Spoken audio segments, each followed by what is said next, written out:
What's good, gang? It's the Thathindzguy, and today we're going to be talking about what I think is the most underrated handheld console, Sony's PlayStation Vita. If you're rocking with my content, be sure to hit the like, subscribe, and hit that notification bell to get notified every time I drop. Have you ever wondered if Sony will ever get back to their handhelds like the PSP or the Vita? I don't know about y'all, but it definitely did come across my mind after seeing that PlayStation Portal. To be honest, I think that was a whole missed opportunity, because instead of making a back alley switch that's a PS5 controller with an iPad in the middle,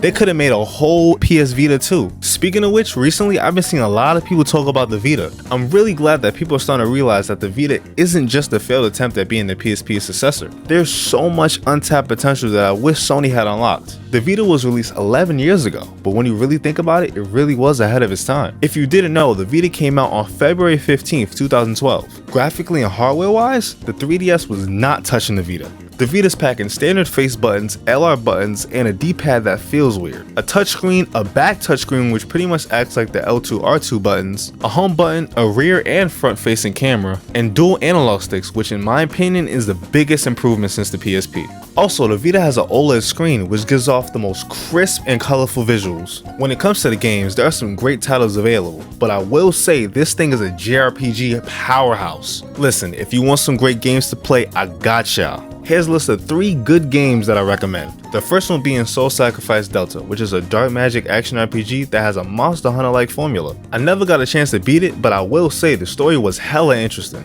The second one is Freedom Wars, which is by far my most favorite game on the Vita. This shit had me hooked. This game also has Monster Hunter-like gameplay, but with a twist. If you like Attack on Titan and shooting niggas, chances are this game might be for you. You could grapple on anything and swing while gunning enemies down. Last but not least, Persona 4 Golden. You cannot own a Vita without this game. I've put in hundreds of hours into this game. The gameplay is amazing, the story is amazing, the characters are well thought out, and don't even get me started on the music.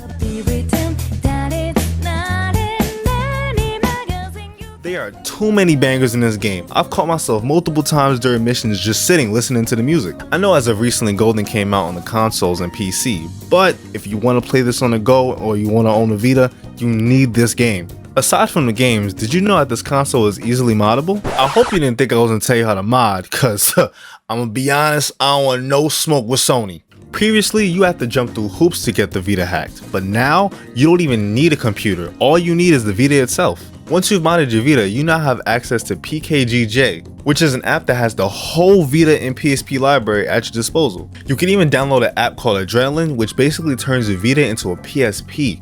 Now you can relive your childhood memories playing all your favorite games. You could also play your favorite retro games using emulators. The only emulator I have on my system is the Game Boy Advance emulator, because I love Pokemon hacked ROMs, bro. I cannot get enough of it. Did you know that Sony made a console version of the PlayStation Vita called the Vita TV? The PlayStation TV released 2 years after the original Vita. The Vita TV is $100 online if you're looking to buy, and I think it's a cool thing to have if you want the Vita experience but don't want to cough up too much money. It's unfortunate that Sony dropped the ball with the Vita because it was really something special. But with that being said, it's nice that the Vita is now getting praise and it's not forgotten. Would you ever pick up a Vita? Let me know in the comments down below. Hope you guys enjoyed this week's video. Be sure to hit the like, subscribe, and hit that notification bell to get notified every time I drop. See you next week.